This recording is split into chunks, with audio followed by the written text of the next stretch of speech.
eu achei que ontem foi, de fato, a estreia do William Potker, porque foi o jogo em que o William Potker apareceu bem. O William Potker jogou aquele futebol que, inclusive, nós esperávamos aqui, que quando foi anunciado, eu, por exemplo, aqui no programa, coloquei como titular absoluto desse time. E ontem ele se mostrou, ou ele mostrou porque ele pode ser muito importante na temporada. E tomara que ele retome o futebol dele. Um jogador de muita força e tal, passou do ponto até dessa... exatamente me referindo à força, ele passou do ponto em alguns jogos, mas ontem ele, além dos 2 gols, ele jogou bem. Ontem o Cruzeiro jogou um jogo sóbrio. Aí sempre vem essa ressalva, né? Ou sempre vem esse questionamento. Mas o adversário... Cara, vamos lá. O Cruzeiro jogou contra o Pouso Alegre e perdeu. Jogou mal a beça contra o Pouso Alegre? Não, mas perdeu o jogo. Ontem, ele venceu e sobrou. Ele controlou o jogo todo. Mas durante a semana dispensaram jogadores, não sei o quê. Não interessa. Interessa que ontem o Cruzeiro jogou um futebol extremamente sóbrio.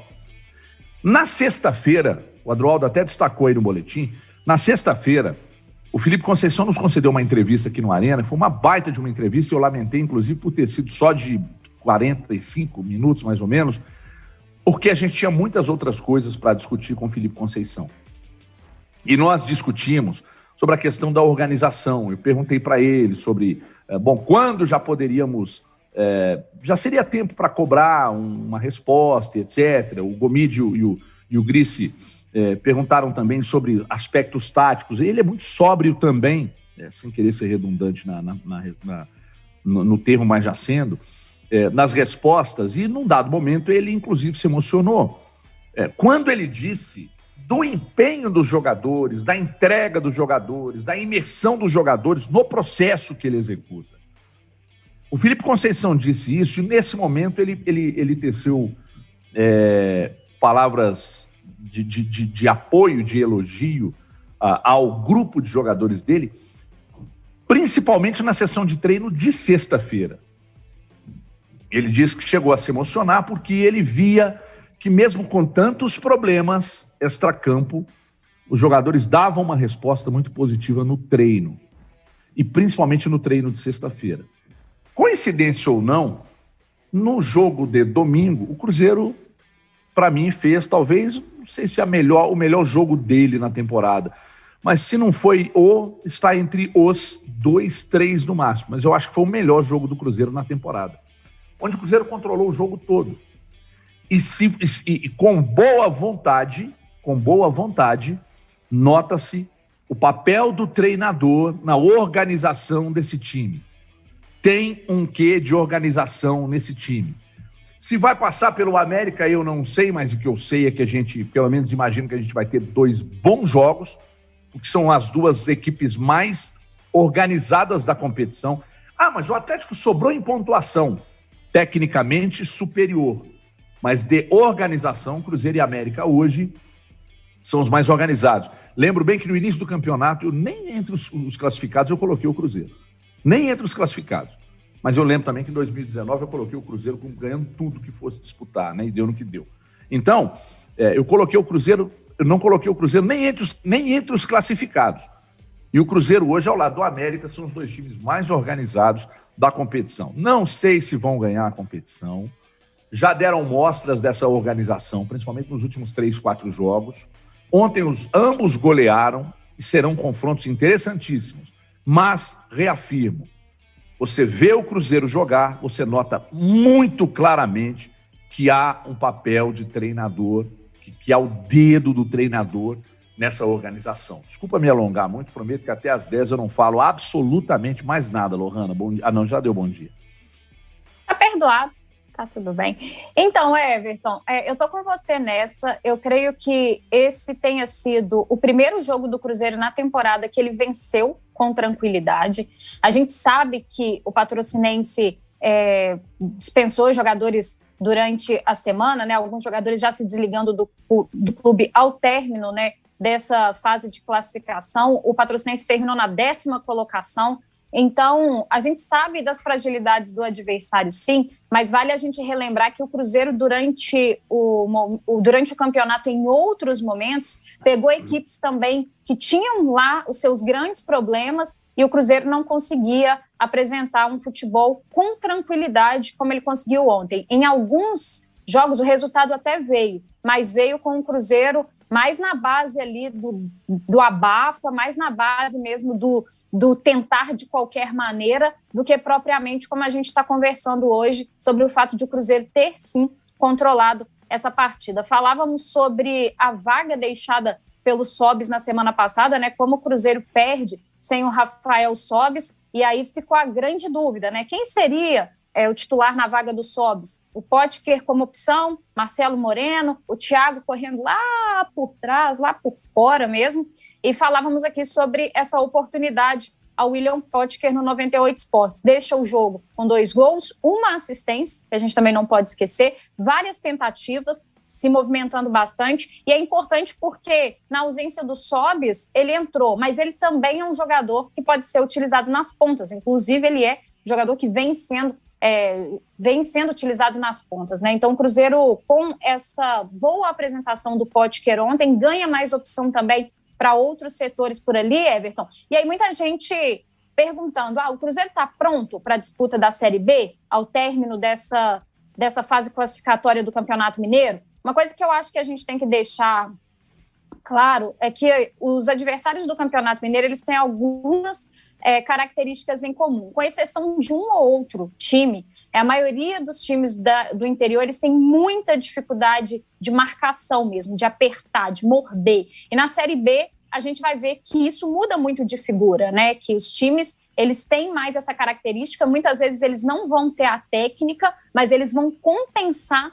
nesse tipo de jogo. O Cruzeiro, então, dentro desse aspecto, ele precisa evoluir um pouco mais, vai enfrentar adversários muito diferentes do que os adversários do Campeonato Mineiro, mas já tem aí um caminho, já começa a aparecer de fato uma base desse trabalho do Felipe Conceição para que ele possa melhorar em relação a isso. E aí, só para finalizar, Everton, a gente falou tanto do meio-campo do Cruzeiro no início do ano, né? E fica hoje o meu elogio ao meio-campo do Cruzeiro, com a entrada do Rômulo, que marca melhor que o Marcinho e até cria melhor que o Marcinho, que é um jogador dessa origem mesmo, dessa posição, ao lado ali do Matheus Barbosa. Ontem o Adriano fez um bom jogo também, mais seguro na defesa, mais seguro, inclusive, e mais tranquilo na saída de bola do que estava no início, porque as grandes ponderações em cima do Adriano eram sobre a questão da saída de bola, que muitas vezes não estava funcionando no pé dele. Ontem também a gente pôde perceber isso, então o Cruzeiro também se encontrando no setor que durante esse início de temporada foi bem criticado, e a entrada do Rômulo movimentou esse meio campo. A gente falava tanto, né, CJ, do lado esquerdo do Cruzeiro, o Rômulo atuando ali por aquela faixa. Ontem mesmo, por exemplo, foi um jogo que funcionou até mais pelo lado esquerdo do que pelo lado direito em muitos momentos. Nas minhas anotações do jogo, o meio campo está aqui, ó, nessa bolinha aqui, exatamente esses elogios que você fez. Diga. Deixa eu só te fazer uma pergunta. Claro. Eu estava trocando uma ideia com o Léo Gomide aqui. O Gomide sugeriu uma questão que eu queria te perguntar. Ontem, nos jogos de Atlético e Cruzeiro no final de semana, nós observamos mudanças de posicionamento do Sobis, do Potker e do Hulk. Ambos jogando por dentro, né? Uhum. E jogando por dentro, o Potker rendeu e o Hulk não. Tem relação com a organização do time? O fato do Potker ter rendido jogando por dentro e o Hulk não ter rendido jogando por dentro, embora eu acho até que o Hulk não fez uma desgraça de um jogo, eu acho até que o Hulk rendeu um pouquinho melhor por dentro, mas o Cuca chegou até a tirá-lo dessa posição e jogar para a ponta, depois voltou. Mas você acha que a organização do Cruzeiro oferece essa condição melhor ao Potker do que a organização do Atlético ao Hulk? O Everton, talvez sim, pouco. Eu não consigo colocar no mesmo balaio e na mesma medida jogadores que estão há tempos diferentes nas suas equipes, com pressões diferentes. O Potker já está há mais tempo no Cruzeiro. O Potker já jogou por dentro, mas apesar de ter jogado mais por fora no Cruzeiro, o Hulk vem de um outro país, jogando em uma outra posição. A pressão hoje no Atlético ela é diferente da pressão hoje no Cruzeiro. Então são fatores que vão influenciar não só no individual, como no coletivo. Não colocaria no mesmo pacote de análise, não, porque eu seria injusto com algum. Prefiro pensar e avaliar o que cada um pode te entregar de melhor. Como nós estamos falando do Cruzeiro, e aí, Everton, vai a minha concordância com você sobre a estreia do Potker, sobre a entrega do Potker, ali no meio. Olha, a gente pode até questionar a qualidade do time do Cruzeiro. Se a gente abrir um debate aqui, o torcedor vai falar que precisa ainda de um atacante de beirada, porque as opções que tem ali não passam tanta confiança, oscilam. Tem hora que o Felipe Augusto entra melhor, tem hora que o Ayrton entra melhor. O torcedor vai sempre achar, eu acho que para o meio-campo poderia ter um camisa 10 para que mudasse a circunstância do jogo, o tradicional, o famoso, que foi sempre da escola, do Cruzeiro, um camisa 10. Pode, a gente vai abrir discussão, vai ter sempre como pontuar, mas o que a gente não pode discutir é que esse time não é organizado e vem em processo de organização. A gente questiona a qualidade, pode pensar um ou outro, mas a organização tem, o time tem padrão, a linha defensiva bem montada, o meio está evoluindo absurdamente, e aqui vai o elogio para esse garoto, não é para o Rômulo, não é para o Matheus Barbosa, chama-se Adriano. Sou um defensor do futebol do Adriano, gosto muito do futebol do Adriano, e o Adriano vem evoluindo. O Adriano faz a marcação, ele destrói, mas na hora da construção é o cara que está à frente da zaga para receber esse primeiro passe e fazer essa transição. O Adriano tem crescido muito, muito, e é moleque, hein? Seria muito normal ter uma instabilidade absurda, faz parte do processo de maturação. O Potker, como a gente falou, centralizado é melhor. E aí, Everton, há uma discussão que a gente teve algumas semanas atrás. A mim, o Cruzeiro fez a parte dele e fez o que deveria e que lhe cabia. Classificar entre os 4, quando nós batíamos aqui e brigávamos que era obrigação do Cruzeiro, e nada vai mudar na vida do Cruzeiro, não vai mudar mesmo. Se for 4º, se for 3º, se for 2º, não vai mudar. Só que veja bem o clima e o alívio de pressão externa e interna para que o Felipe Conceição dê continuidade no trabalho. Era importantíssimo, era muito natural que isso acontecesse, porque por maior que sejam, ou maiores que sejam os problemas do Cruzeiro, ele é maior, é uma instituição maior do que as outras do Campeonato Mineiro do interior. E ele mostrou essa qualidade em campo, classificou, para mim ficou atrás dos 2 que são melhores que ele mesmo, Atlético e América são melhores que Cruzeiro, classificou em 3º, o alívio da pressão, e é impressionante a chave do clássico, né, para o Cruzeiro. A vitória do clássico para o Cruzeiro foi para o torcedor, para a diretoria, para o jogador e para o treinador, um alívio de saco de cimento nas costas e de pressão, porque não era o favorito, jogou bem, mereceu a vitória, não foi um resultado fortuito, ganhei na sorte aqui do Atlético, hein? Fui lá por uma bola e marquei. Não. Mostrou ali a qualidade diante do jogo que queria apresentar, que queria jogar, do que se propôs a fazer e ganhou. E essa virada de chave é um alívio para o treinador. Você vê a cara, o Felipe Conceição está começando até a rir no programa seus aí, vocês fizeram o rapaz sorrir, a gente viu que ele tem dente, a pressão está tranquila, está começando a aliviar. Isso é caminho para se pavimentar uma Série B. Não é sinal de sucesso, não é sinal que vai ganhar o Campeonato Mineiro, não é sinal de acesso, mas é um caminho que você constrói para tentar um sucesso na Série B. O desempenho, né, ele acho que ele credencia mais o Cruzeiro ainda do que o próprio resultado. Você está falando dessa coisa da classificação, a gente até debateu bastante aqui com relação a isso, a classificação. Por exemplo, se o Cruzeiro tivesse perdido ontem de 1-0 e com a combinação de resultados ele tivesse ficado fora do G4. Eu acho que não ia mudar nada, porque a gente já vem elogiando aqui um processo de evolução de desempenho do futebol do Cruzeiro. Assim como quando perdeu para o Pouso Alegre, a gente não chegou aqui e detonou, né? Viu que é realmente parte do processo e é só essa questão realmente de classificar ou não. Eu, sinceramente, eu não mudo minha visão de que... Eu acho que traz confiança, né? Não mudaria nada. Traz confiança, claro, tranquilidade. Traz confiança, alivia a pressão, como você disse. Às vezes, no resultado em si, né, de classificar ou não, tanto tanto se sair pro América, se passar do América, também não credencia nada com relação ao principal objetivo do Cruzeiro na Série B. E outra coisa que você falou, CJ, com relação ao Adriano, eu concordo. E é interessante que o Adriano veio substituir um dos únicos jogadores que se destacaram nessa temporada do ano passado, que é o Felipe Machado, né? Então, assim, o pessoal, todo mundo sentia falta do Felipe Machado, aquela coisa, o Adriano chegou e colocou meio para escanteio ali. Não, deixa que eu domino aqui. Eu realmente concordo que tem sido um dos grandes destaques desse meio-campo do Cruzeiro.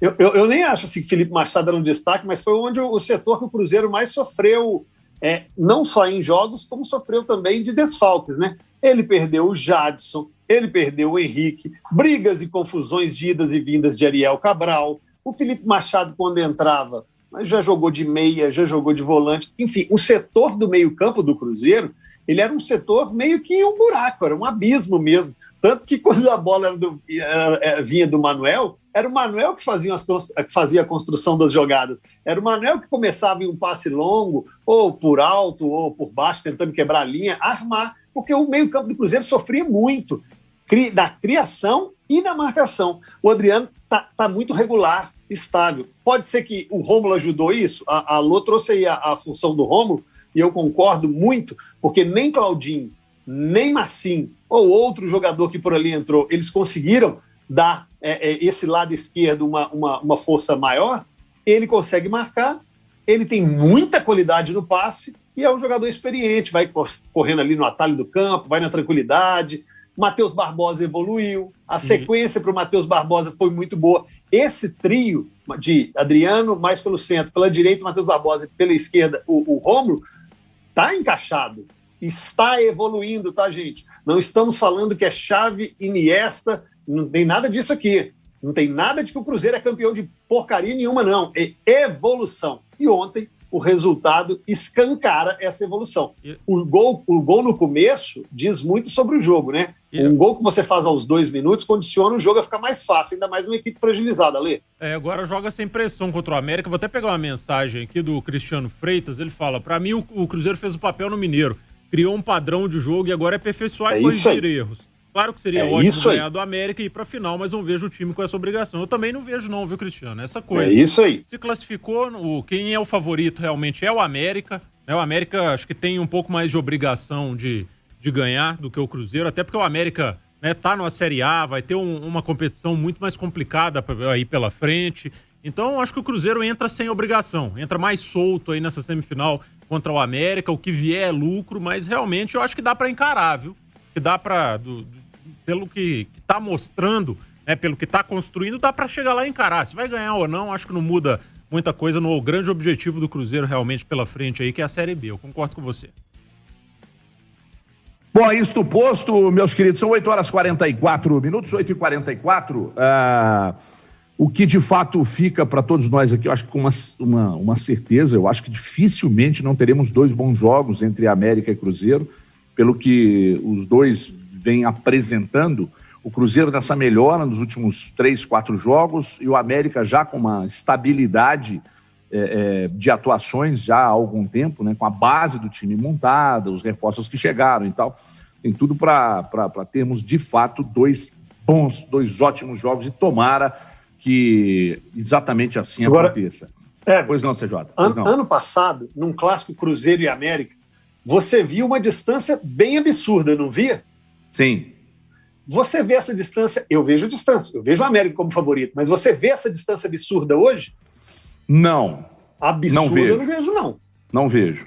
Eu ainda acho o América ligeiramente favorito nos confrontos. Também. Mas ser favorito não quer dizer nada, porque o Atlético era favorito no Clássico, você viu no que deu. Então, ser favorito não quer dizer nada. Mais pelo conjunto, por já ter o trabalho sustentado pelo Lisca já desde o ano passado, etc. Mais por isso. Porque o Cruzeiro evoluiu sim. Evoluiu sim. Você nota claramente que há o trabalho do Felipe Conceição dentro do que o Cruzeiro está apresentando. Fica muito claro para quem está assistindo aos jogos do Cruzeiro. São 8h41. Deixa eu falar de Uniaselv aqui para você que tem um sonho de fazer uma graduação. Atenção, na Uniaselv, o seu futuro é para já. A Uniaselv preparou uma condição especial para você começar hoje mesmo sua graduação ensino à distância. Então matricule-se hoje, garanta 3 mensalidades grátis, mais bolsas de estudos a partir de 30% para o curso todo. Tudo isso com nota máxima no MEC, com tutor exclusivo por turma, mas corra que é por tempo limitado. Então você vai fazer sua inscrição agora no portal uniaselv.com.br. Uniaselv é o sonho para quem, a realização do sonho de quem quer fazer sua graduação agora, com a facilidade, com nota máxima no MEC, com tutor exclusivo por turma, com 3 mensalidades grátis, com bolsas de estudo com 30% de desconto até o final do curso. Então vá de Uniaselv no uniaselv.com.br. Vamos para o intervalo, daqui a pouco a gente segue. Vamos destacar algumas mensagens que chegam também. Chegam no twitter.com/rádio98oficial ou no 993169898. O Vinícius Gris mandou uma mensagem para mim aqui, diz que quem fala fotografia já pode vacinar. No início do programa eu falei que nós somos marcados em vários vídeos e fotografias. Ele falou assim, se você chegar e falar fotografia na fila da vacina, não vai nem perguntar a sua idade. Já que o Gris está na escuta, ele conhece um amigo nosso que começa com Vi e termina com Nícios, que disse assim: o professor Enderson está ajeitando o time dele, hein? O Fortaleza está melhorando, o professor Enderson está melhorando o Fortaleza para o confronto aí, pode ser que seja finalista da Copa Nordeste e vai pegar o Ceará na Copa do Brasil, o professor Enderson. O Gris tem que avisar esse conhecido dele, que começa com Vi e termina com Nícios, que caiu. O professor Enderson não faz mais, viu, Hélio? Era esse amigo nosso que você estava falando? É, aquele amigo nosso, cuidado com o trabalho. O Enderson lá tá indo bem. Ele demitiu 2 dias depois. Sexta-feira ele falou assim, quando saiu o sorteio na Copa do Brasil, deu Ceará e Fortaleza, né? E aí o Everton falou assim, o Ceará é favorito. Eu falei, eu também acho o Ceará favorito. Aí ele falou assim, não, calma que o professor Enderson tá ajeitando o Fortaleza. Nossa, com todo respeito ao Enderson, viu? Mas os últimos trabalhos... Cara, impressionante, Lohana, impressionante a queda de rendimento no trabalho do Enderson. Impressionante, sabe? Ele vinha de um status, de um treinador em franco crescimento, para agora num status de um treinador em queda livre na carreira. Livre. Impressionante.